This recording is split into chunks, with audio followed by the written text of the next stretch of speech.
né? Mas o darwinismo é um pouquinho pior, por incrível que pareça. O darwinismo é, primeiro, ele é... Qual foi a grande constatação científica, entre aspas, de Darwin, para começar seu evolucionismo, né? Eram os tentilhões das Ilhas Galápagos. Vocês já ouviram falar nisso? Né? Os tentilhõezinhos lá, com os pezinhos diferentes e tal. Ah, e ele, tá vendo? Está evoluindo. Não está evoluindo nada. Aquele monte de tentilhões diversos eram menos diversos que a diferença entre o Chihuahua e um dog alemão. Eram raciais, diferenças raciais e não de espécie. Ela já começa com uma base científica completamente frustrada.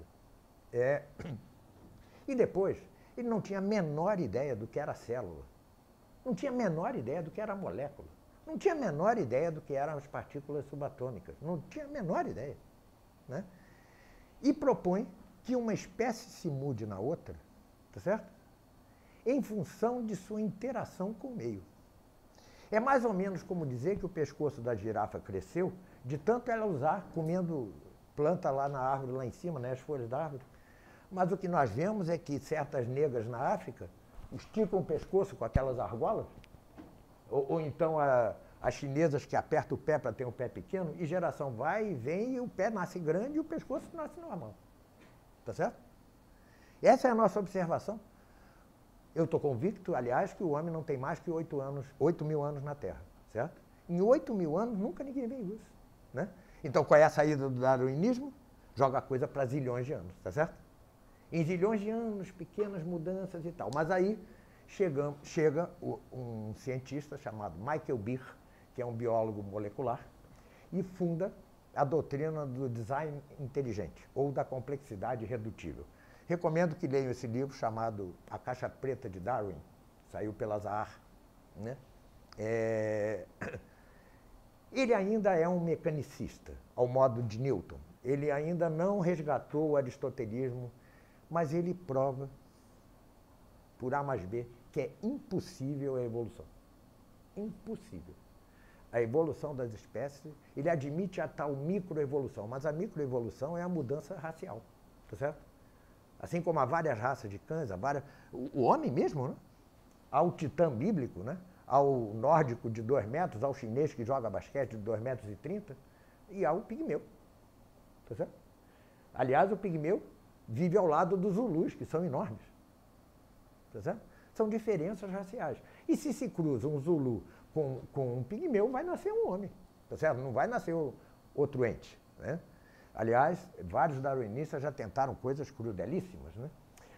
Um deles, esqueci o nome, quando se encontraram os zulus os pigmeus pela primeira vez, ele capturou um casal de pigmeus, disse, encontramos o elo perdido entre o macaco, ou sei lá que bicho, e o homem, tá certo? Aliás, Chesterton disse que a única coisa que ele sabe do elo perdido é que continua perdido, né? E levou esses 2 pigmeus numa jaula, por uma turnê pela Europa e Estados Unidos, eles se mataram.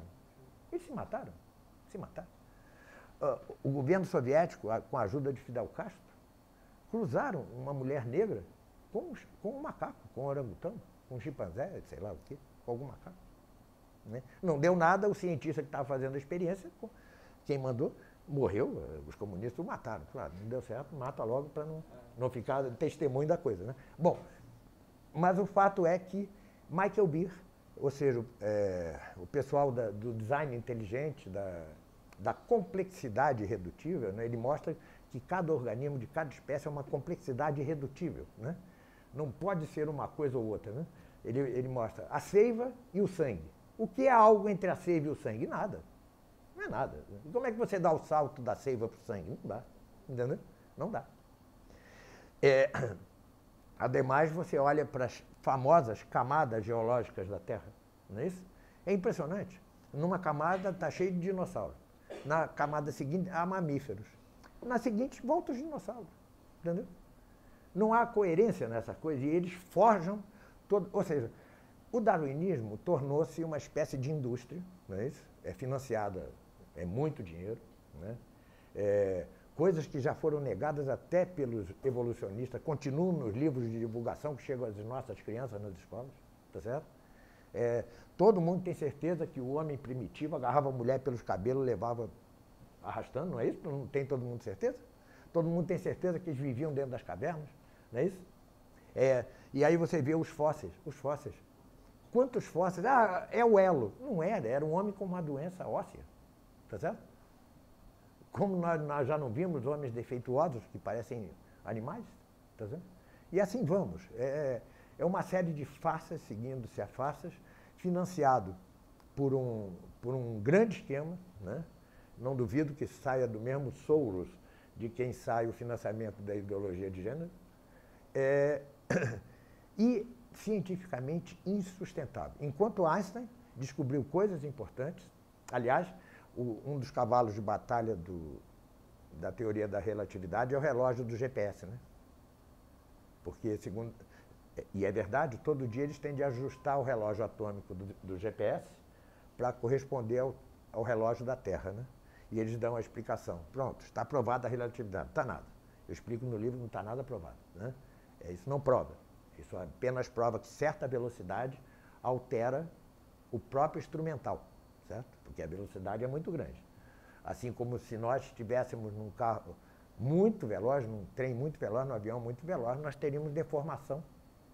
Dizem, aliás, que os astronautas, ao voltar à Terra, depois de muito tempo fora, estão meio centímetro menores, né? Há uma alteração corpórea pela velocidade. Mas tá, voltemos ao Darwin. Bom, mas Einstein tem coisas importantes, como a curvatura do espaço, por exemplo.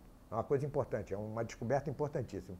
Darwin não tem nenhuma, é zero. Última prova da impossibilidade do darwinismo é que, se houvesse efetivamente evolução das espécies, seria preciso que o cruzamento das espécies atuais gerasse outras espécies, certo? Os comunistas tentaram macaco com homem, o que é absolutamente impossível. E já se fazem, né? Ou seja, todos nós sabemos que há cruzamento de filhos estéreis entre os animais. Então, eles cruzam leão com tigre. Sai um lindo animal chamado, né, ligre, né? Acho que é ligre. É lindo, mas todo enfermo, tá certo? Ele não passa da segunda geração e é todo doente. Cruza um cavalo com zebra, dá. Sai lá metade cavalo, metade listra. É impressionante. Sai, mas não tem consequência, não segue. Cruzaram peixes de espécies diferentes. Nasceu a boca do peixe do lado, em vez de na frente. São animais defeituosos. Veja, esse é o limite das espécies. Mesmo assim, é preciso que, mesmo nesse limite, sejam espécies muito próximas, como leão e tigre. Tá certo? Eu já vi um doutor americano, darwinista, dizer que o homem é resultado do cruzamento de certo símio com o porco. Isso é fantástico, né? Isso é fantástico. Isso não é... Então, ou seja, como assim? Só se foi ele mesmo, é problema familiar dele. Porque não é possível que haja isso, né? Tentem cruzar qualquer símio com porco, não sai nada. É preciso que haja fronteira das espécies e ainda assim com consequências ou desastrosas ou de infertilidade.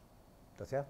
Então, veja, o darwinismo é mais ou menos o que é esse físico chamado Richard Dawkins. Não, Hawkins. Como é que é o nome dele? Stephen Hawking.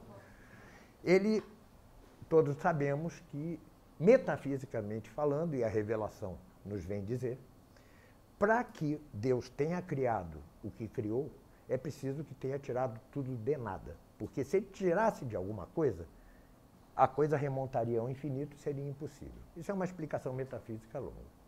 Pois esse Stephen Hawking teve a pachorra de dizer que sim, de fato, o mundo veio do nada, mas por si mesmo. Bom, se isto não é desenho animado, tá certo? Como algo que é nada, se tira do nada a si mesmo. Isso é mais difícil do que eu me pegar por aqui e jogar fora, tá certo? Às vezes eu tenho vontade, mas não sempre. Mas é difícil, né? Como do nada, o nada se tira do nada para algo, né? Eu costumo dizer que o Hawkins é mais doente da alma que do corpo. Mas é verdade, né? E não me acuse de preconceito porque meu pai morreu dessa doença. Mas ele é um doente mental. Perdoe-me. tá certo? E esse homem tem fama de cientista, é financiado por instituições poderosíssimas, tá certo? Então, distingamos. Na ciência moderna, o que é aproveitável deve aproveitar-se.